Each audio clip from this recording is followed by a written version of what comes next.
नमस्कार. सरकारी निर्णय, GR अपडेट्स, कर्मचारी बातम्या आणि शासनाच्या महत्त्वाच्या योजनांची अचूक माहिती सर्वात आधी मिळवण्यासाठी तुम्ही पाहत आहात GR महाराष्ट्र. आजची बातमी आहे राज्यातील कर्मचारी आणि शिक्षकांसाठी अत्यंत महत्त्वाची.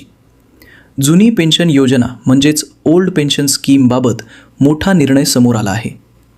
मुंबई उच्च न्यायालय यांनी 26 फेब्रुवारी 2026 रोजी दिलेल्या निकालामध्ये अनेक राज्य कर्मचाऱ्यांना मोठा दिलासा दिला आहे. जुनी पेन्शन योजना लागू करण्याबाबत राज्यातील विविध विभागातील कर्मचारी, शिक्षक तसेच शिक्षकेतर कर्मचाऱ्यांनी न्यायालयात याचिका दाखल केली होती. अनेक दिवसांपासून या निकालाकडे सर्वांचे लक्ष लागले होते. सदर याचिकेवर सुनावणी करताना न्यायालयाने याचिकाकर्त्या कर्मचाऱ्यांना जुनी पेन्शन योजना लागू करण्याचे स्पष्ट निर्देश दिले आहेत.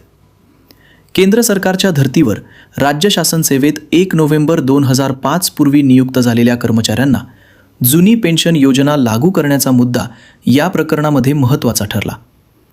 या निर्णयानुसार विना अनुदानित तसेच अंशतः अनुदानित माध्यमिक शाळांमधील शिक्षक आणि शिक्षिका, शिक्षकेतर कर्मचारी, कनिष्ठ महाविद्यालयातील प्राध्यापक तसेच प्राध्यापिका आणि शिक्षकेतर कर्मचारी यांचा समावेश करण्यात आला आहे.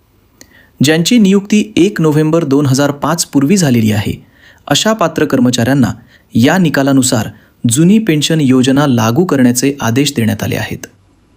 या निर्णयामुळे राज्यातील हजारो कर्मचारी आणि शिक्षकांना मोठा आर्थिक दिलासा मिळण्याची शक्यता व्यक्त केली जात आहे.